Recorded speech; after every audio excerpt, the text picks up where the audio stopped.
It is time for sports. You know, Keith Osso, he's usually here at the KXY4 Sports Center, but right now he and Sheratt are live in San Jose waiting like the rest of us for tomorrow's big game. Gonzaga in the Elite Eight. I mean, this is exciting, guys. What is the feeling out there? Look at Nadine, all comfy in the Sports Center, getting ready to just take our job. I totally just lost my job. Do news, do sports. Chris, look out. She's coming for weather, too. The weather here, not great, but we're going to be inside tomorrow, so it doesn't matter too much. Of course, the Elite Eight on tap, Gonzaga and Xavier.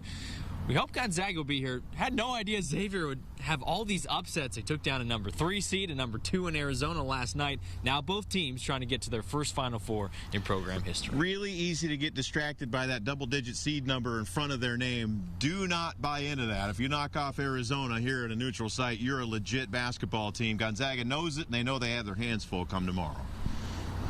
Right now we got a lot of confidence, but at the same time we're keeping level-headed. You know, winning this Week 16 game to go to Elite Eight, you know, it's a lot of love. But you know, getting to Elite Eight wasn't a go. You know, we want to get to that Final Four. Both teams playing their best basketball of the season. Xavier rebounding after losing Edmund Sumner to a knee injury and losing 6 straight games, while the Zags have their confidence at an all-time high. We're 40 minutes from going to a Final Four. I mean, we've battled all year. We're tough, we're physical.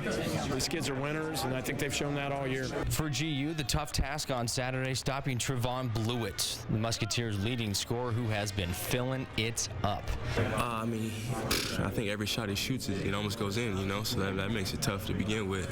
When he'll set a double screen, he likes to get a flare right after, and the key is you can't get caught under that second screen. You have to ride over with him, which is something that's unorthodox defensively, but it's what you have to do if you want to be successful guarding him. And for Gonzaga, a trip to the Final Four won't just mean everything for the program and for Spokane, but it'll get that proverbial monkey that some think is still on Mark Few's back right off of it. It'd be awesome for the community to be able to do that for the community and for the school, but for him, I feel like he already accomplished so much. And, if we make it to the Final Four, it'd just be like putting a cherry on the cake, you know. It'd mean the world, you know.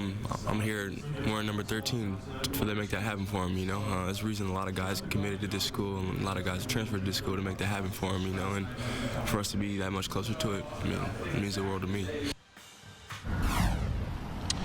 So that's the game that we're going to get tomorrow. Xavier, Gonzaga, trip to the Final Four on the line. And since you've been so good, we've got you covered on radio this time as well. 700 ESPN 105.3 FM for Gonzaga basketball against Xavier, coverage beginning at 3 o'clock.